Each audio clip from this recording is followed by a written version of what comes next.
नमस्कार। ये पब्लिक का नज़ारा भीड़ भरी आपको दिखाई दे रही होगी। इसमें बताना चाह रहा हूँ कि आनंदपुर कालू का ये बस स्टैंड, एक बार आप पहले बस स्टैंड का नज़ारा देख लीजिए।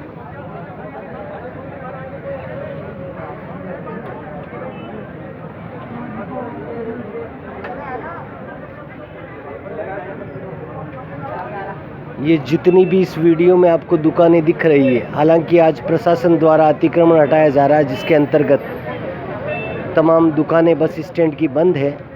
इन दुकानों की कहानी ये कि ये तमाम सरकारी भूमि पर कई वर्षों से ये दुकानें बनी हुई है। ये जो सामने दुकानें बनी हुई दिख रही है, ये तकरीबन 30 से 50 फीट लंबी है। इन दुकानों को ग्राम पंचायत द्वारा हटाकर यदि भविष्य में पक्की दुकानों का निर्माण करके पुनः इन व्यापारियों को आवंटित कर दी जाएगी तो इस बस स्टैंड की काया पलट हो सकती है। लेकिन राजनीतिक उठापटक के चलते हमेशा ये अतिक्रमण का कार्य रुक जाता है। आज आनंदपुर कालू में इस भीड़ भाड़ को आप साफ देख सकते हैं, जिसके अंतर्गत अतिक्रमण हटाने को लेकर पब्लिक का हुजूम उमड़ पड़ा है।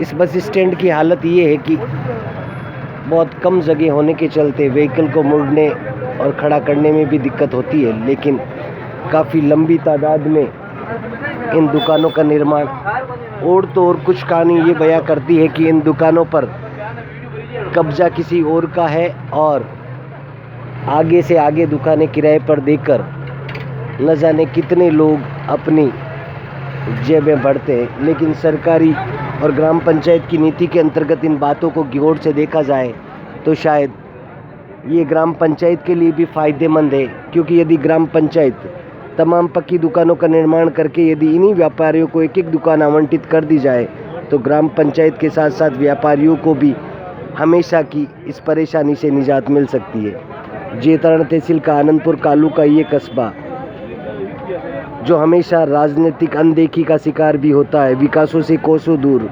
राजनेताओं को इस कस्बे की याद सिर्फ वोट के समय आती है।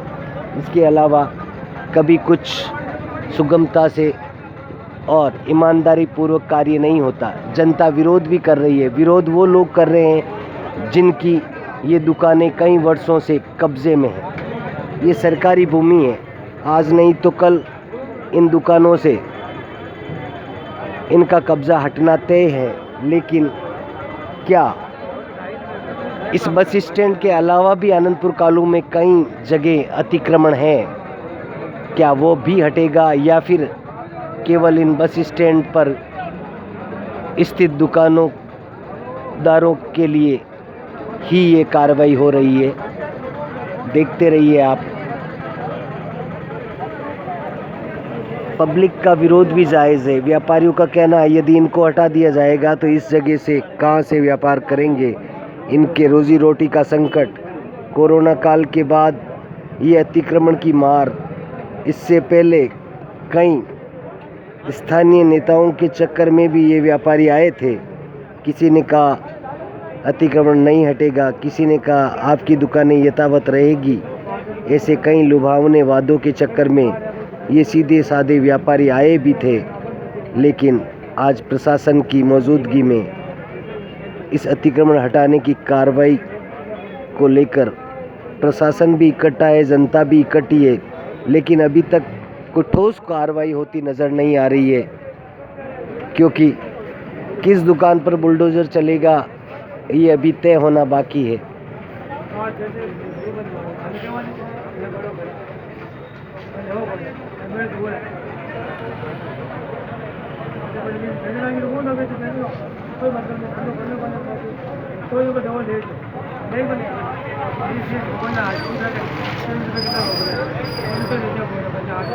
अभी तक इसी कस्म में प्रशासन एक भी दुकान पर बुलडोज़र चला नहीं है। जब तक नहीं चलेगा तब तक इसे हम ठोस कार्रवाई नहीं बोल सकते। कई पेचीदगियाँ, कई राजनीतिक सरगर्मियाँ और कई तरह के भाई भतीजावाद में ये चीज़ें अटक जाती है। अब बुलडोज़र कहाँ से शुरू होगा ये देखने वाली बात है।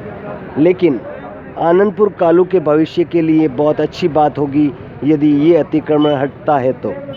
ठीक है, आनंदपुर कालू के एक जागरूक ये अतिक्रमण भी समाज सेवी हटना चाहिए यहाँ। हाँ तेजाराम जी बताइए,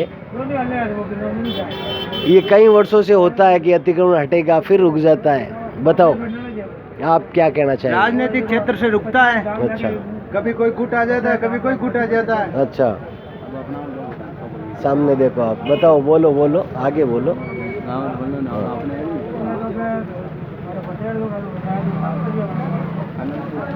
अब देखना ये बुलडोजर चलेगा या फिर ऐसे कई बार इकट्ठे भी हुए, थोड़ी कोरी कार्रवाई भी हुई और इसके बाद वापस ठंडे बस्ते में भी कार्रवाई चली गई थी।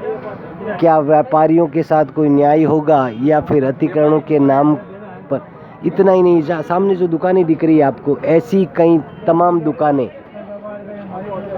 पुराने कब्जे करके लोग बैठे हैं और आगे किराए पर देकर प्रतिवर्ष मोटी कमाई करते हैं, जबकि ये तमाम दुकानें गोचर भूमि पर स्थित है।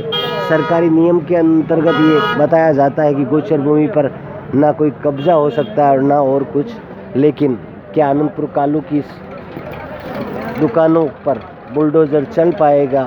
क्योंकि कुछ गिने चुने लोगों के कब्जे में ये दुकानें हैं और वह प्रतिवर्ष मोटी कमाई अपनी जेबों में डालते हैं। बस अब इस दुख में पिसेगा तो स्थानीय व्यापारी जिसने ये दुकानें किराए पर ले रखी है। धन्यवाद। उम्मीद करते हैं इस आनंदपुर कालू के विकास में एक नया अध्याय जुड़े। धन्यवाद। फिर मुखातिब होंगे मैं महेंद्र सिंह, प्रधान संपादक मारवाड़ स्टेट मॉनिटर आनंदपुर कालू से।